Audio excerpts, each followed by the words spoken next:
Good morning बच्चों। मैं अनुपमा मिश्रा आपको 2 चैप्टर पढ़ा चुकी हूँ। तीसरा आपका है इतिहास में नूतन विश्व की तरफ प्रयाण। तो जब आपका प्रथम विश्व युद्ध हुआ उसी समय मैंने आपको बता दिया था कि द्वितीय विश्व युद्ध की तैयारी हो गई थी, बिगुल बज गया था उसके लिए। तो नूतन विश्व की जो नया विश्व के तरफ प्रयास किया गया।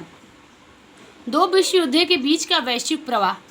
प्रथम विश्व युद्ध के बाद लोगों की जो आर्थिक दुर्दशा हुई उसे सुधारने में तत्कालीन सरकारें निष्फल हो गई, यानी कि जो उस समय की सरकारें थी वो क्या हो गई, असफल हो गई। उससे लोगों का लोकतंत्र से विश्वास उठ गया।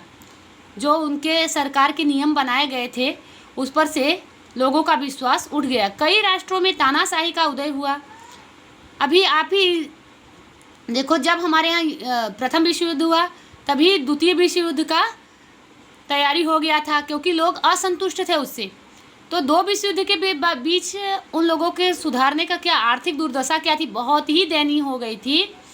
और जो उस समय तत्काल सरकारें थी वो तत्कालीन सरकारें इस सब करने के लिए निष्फल हो गई कि एक कैसे हम अपना निर्वाह करेंगे, आर्थिक स्थिति क्या है, इसके लिए वो इसे बनाने के लिए वो असफल हो गए।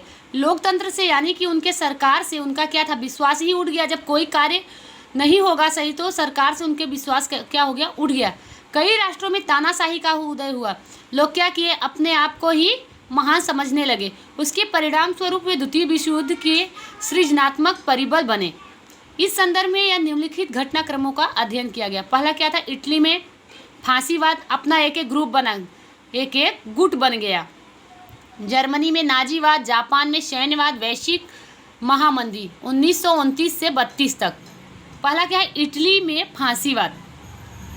प्रथम विश्व युद्ध में इटली विजेता राष्ट्रों के पक्ष में था और उनके ही पक्ष में रहकर युद्ध लड़ा। उसमें इटली का 12 अरब डॉलर की जंगी खर्च हुआ, 6 लाख सैनिकों की जनहानि हुई। फिर भी विजेता मित्र राष्ट्रों के ने मनपसंद प्रदेश ले लिए और इटली की उपेक्षा हुई, जिससे इटली गुस्सा हुआ। इटली का राष्ट्रीय आत्मसम्मान भंग हुआ। उसके लिए इटली की सरकार को उत्तरदायित्व मानकर इटली की जनता इस राष्ट्रीय अपमान का बदला तत्क्षण लेना चाहती थी। इटली को ऐसे कठिन संयोगों में से निकालने के लिए बेनिटो मुसोलिनी ने इटली में फासिस्ट दल की स्थापना की। उसका प्रतीक लकड़ी का गट्ठर और कुल्हाड़ी था। जैसे हमारे यहाँ चुनाव होता है तो उसका अपना एक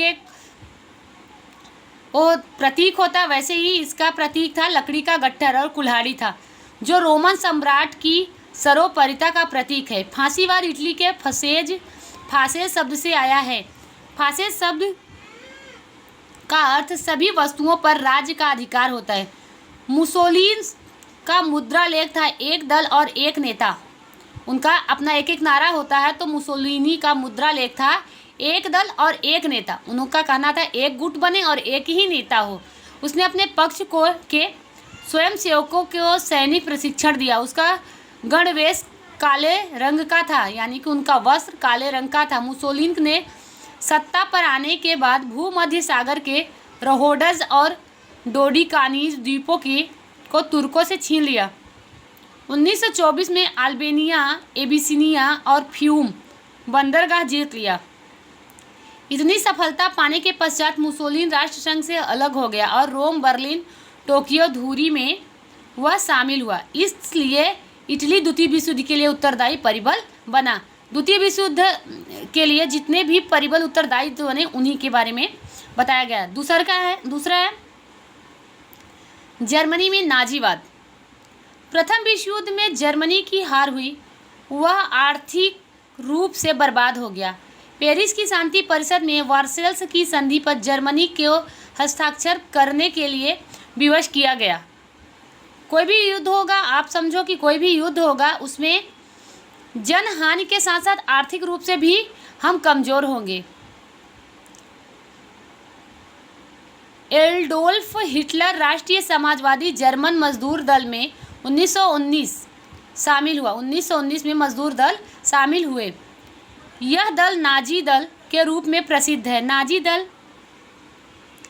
की विचारधारा में राष्ट्रवाद और समाजवाद का समन्वय था। जर्मनी के राष्ट्रपति हिंडेनबर्ग का अवसान होने से हिटलर ने राष्ट्रपति पद ग्रहण करके अपनी जर्मनी में तानाशाही स्थापित की। हिटलर उग्र एवं आक्रामक नीति अपनाकर जर्मन प्रजा को संकुचित राष्ट्रवाद की तरफ ले गया। जर्मन प्रजा हिटलर का फ्यूहरर ताराहरण मानती थी।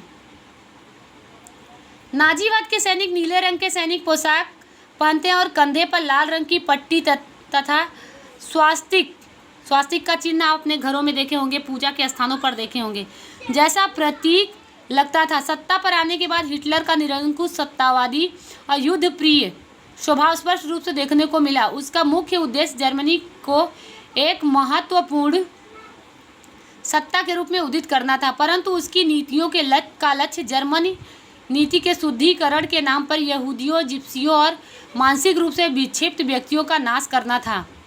द्वितीय विश्व युद्ध के अंत तक असंख्य यूरोपीय यहूदियों ने जीवन खोया, जिसे होलोकास्ट के रूप में जानते हैं। हिटलर का विस्तारवाद पड़ोसी देशों पर सैनिक कार्रवाई और निर्धारित समूह का नाश करने की नीति द्वितीय विश्व युद्ध की तरफ ले जाने से में अत्यंत महत्वपूर्ण कारण बने। तीसरा कारण है जापान में सैन्यवाद। प्रथम विश्व युद्ध के बाद 1919 की वर्सेल्स की संधि में जापान को उसका धारणा के अनुसार चीन के प्रदेशों का लाभ मिला। जर्मनी के बहुत से उपनिवेशों को इंग्लैंड और फ्रांस ने बांट दिया। इससे जापान में बहुत असंतोष हुआ। 1921-1922 की वाशिंगटन परिषद में इंग्लैंड और अमेरिका की नौसेना का केवल 35% नौसेना रखने की सिफारिश जापान को स्वीकार करनी पड़ी। उसे सखालिन और साइबेरिया के द्वीप खाली करने पड़े। इससे जापान की युवा वर्ग नाराज हुआ। उस समय के दौरान जापान में चुनाव में बहुमत प्राप्त हुआ। जापान के सैन्य राष्ट्रवाद ने विस्तारवाद की नीति का व्यापक बनाया। जापान को राष्ट्रसंघ की सुरक्षा समिति की संस्था अस्थायी सदस्य पद नहीं मिला। जापान की साम्राज्यवादी प्रवृत्तियों की पश्चिमी देश नहीं रोक सके। जापान ने मंचूरिया पर अधिकार करके वहां अपनी मंचूको सरकार स्थापित की। 1932 उसके उपरांत जापान ने कोरिया, मंगोलिया, शांगटुंग और चीन के कई प्रदेशों पर अधिकार कर लिया और जर्मनी तथा इटली के साथ संबंध सुधार कर अपने साम्राज्य विस्तार का दौर आरंभ किया। सम्राट मेजी के बाद 1936 में गद्दी पर आए शहंशाह हिरोहोती ने भी जापान की इन प्रवृत्तियों को प्रोत्साहन दिया। इस तरह जापान ने राष्ट्रसंघ को त्याग किया। सन 1933 में वैश्विक महामंदी चौथा है। 1929-1932 के बीच यूरोप के अधिकांश भाग के राष्ट्रों के राष्ट्राध्यक्ष की ऐसी धारणा थी कि प्रथम विश्व युद्ध के अंत में विश्व के युद्धोत्तर समस्याओं का भी अंत आ जाएगा। अभी प्रथम विश्व युद्ध के बाद ही ऐसा लगा कि हमारे उनके प्रजाओं में कि जो भी समस्याएं हैं उसका अंत हो जाएगा, लेकिन उसी समय द्वितीय विश्व युद्ध के बारे में तैयारी चालू, क्योंकि वहाँ की प्रजा क्या थी, असंतुष्ट हो गई थी। परंतु यह धारणा गलत सिद्ध हुई। एकाएक अमेरिका के वॉल स्ट्रीट शेयर बाजार में बहुत अधिक मात्रा में शेयर बेचे जाने से शेयरों की कीमत अत्यंत चिंताजनक रूप से घटने लगी। इसलिए विवेचकों ने उसे वॉल स्ट्रीट संकट के नाम से पहचाना था। 24 अक्टूबर 1929 इस संकट ने पूरे विश्व की आर्थिक स्थिति को डावाडोल कर डाला था, जिससे वैश्विक महामंदी का सृजन हुआ था। विश्व के अधिकांश राष्ट्र एवं महामंदी के प्रभाव में आ गए थे।